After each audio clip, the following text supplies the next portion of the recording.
Eu fazia mestrado na UFSM, lá em Santa Maria. Estava estudando com alguns amigos e aí teve uma confusão por conta de um rapaz que tropeçou no carro. E, assim, era nítido o aumento da vigilante na época da faculdade em relação ao fato. Ela começou a ameaçar todo mundo e eu perguntei para ela por que ela estava fazendo aquele escândalo todo, porque nós éramos estudantes, estávamos ali, não fazia sentido. E ela dizendo que ia levar a polícia dentro da universidade, fazendo várias ameaças, assim. Eu falei para ela que não poderia, né, que aquilo estava errado, a universidade era federal e tal, e que continuava sem entender por que ela estava fazendo aquilo, porque ela sempre nos via ali estudando e ela disse que, na verdade, é porque a gente não tinha cara de estudante, que a gente não devia estar ali e porque a universidade não foi feita para pessoas como nós.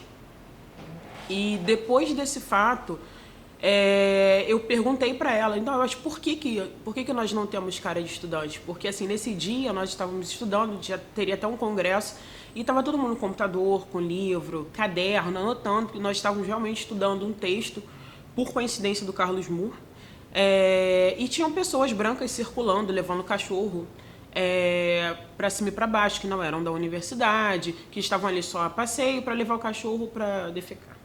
E outras pessoas, assim, que a gente sabia que não era dali, porque quem mora na universidade conhece de vista, pelo menos, as pessoas, e ela sabia, por exemplo, que eu morava ali. E eu fiquei, assim, muito encucada com isso, porque logo depois já um monte de segurança da faculdade em cima da gente e andava coagindo de um lado para o outro.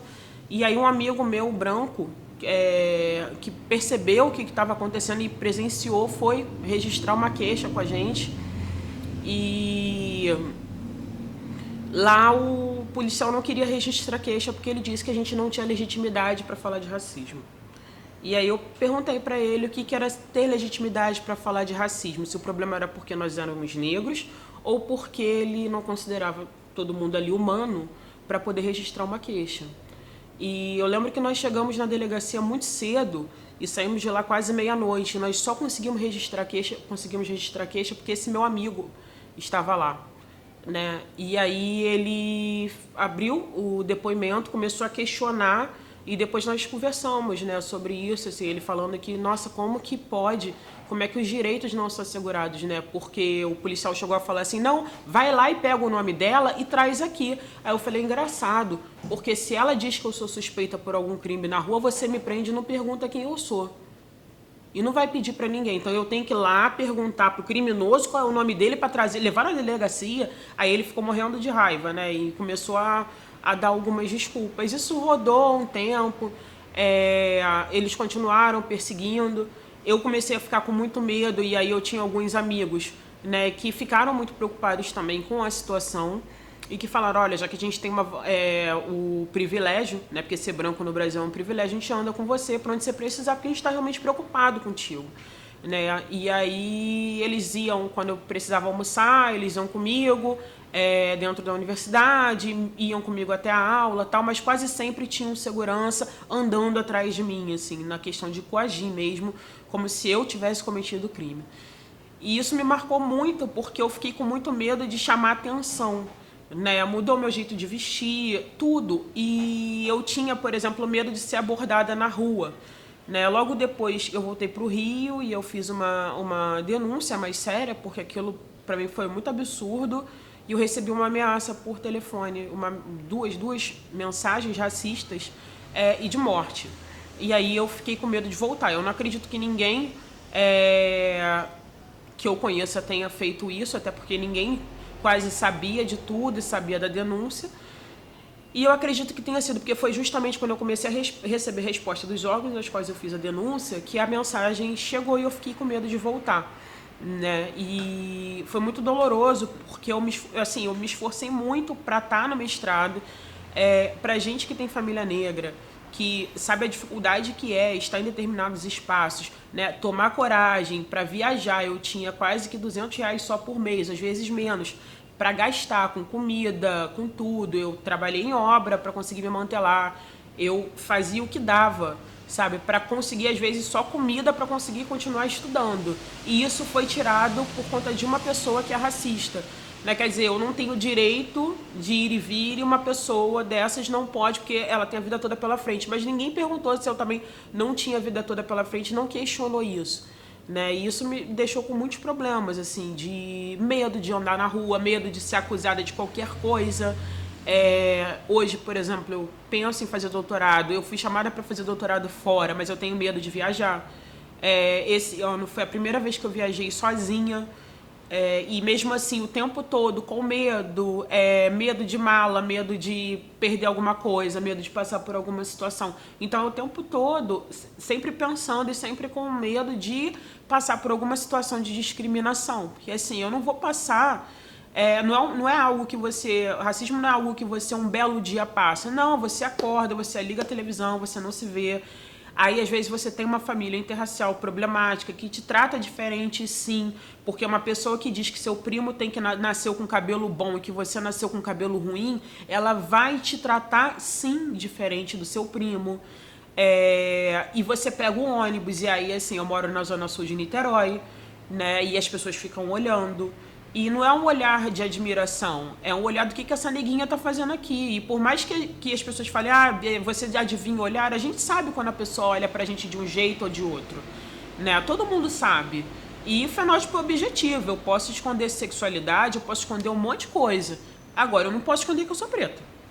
Né? Porque o tempo todo isso vai estar presente. Né? Eu chego nos lugares, quem chega é uma mulher negra. Né? E eu passei muito tempo tentando me esconder. Eu usava fone de ouvido com música altíssima o tempo todo, com medo de ser abordada na rua. Eu fiquei quase uns 2 anos assim, sem sair de casa, indo só para alguns lugares específicos e mesmo assim restrita a alguns amigos, porque eu tinha medo de ir ao shopping sozinha. Eu tinha medo de passar por outra situação de discriminação, que eu sabia que a pessoa não seria punida, mas que eu seria punida de mais uma vez não poder circular em algum espaço que eu poderia. Né? E isso me marcou muito, assim. Até hoje eu penso, porque é algo que me limita muito, tentar trabalho. E quando as coisas acontecem assim, eu fico com muito medo de responder, de tentar lutar pelos meus direitos e depois ser impedida de qualquer outra coisa posterior, como, por exemplo, no dia que eu fui fazer entrevista num hotel. Na verdade, o rapaz tinha marcado comigo e com uma outra moça. E ao chegar no hotel, o segurança me barrou. E ele começou a fazer várias perguntas, só que eram perguntas que não faziam tanto sentido.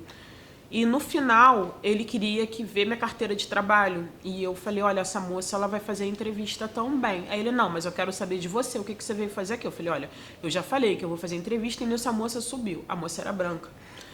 E ele, mas você não está arrumada para uma entrevista e tal. Eu estava de terninho. E aí ele começou a perguntar e queria ver minha carteira de trabalho. Eu falei, olha, você sabe que isso é errado. Você sabe que você está cometendo racismo, né? Ah, não, eu só quero saber se você veio realmente para uma entrevista de trabalho. Ele não conseguiu se segurar e perguntou se eu era prostituta. E aí, assim, eu perguntei para ele, porque a menina que entrou, ela estava de short curto, de qual era o padrão da entrevista, porque ela estava de short, de blusinha e com o direito dela branca de ir e vir o tempo todo. E eu fui barrada na porta de terno. Eu perguntei para ele realmente o que ele queria. E aí o rapaz do local, né, quando percebeu que realmente era essa a questão, ele brigou com o segurança e pediu para eu subir. Mas assim, eu fiquei com medo de entrar em alguma discussão e passar pela mesma situação, porque a polícia, pelo menos para mim, ela não serve.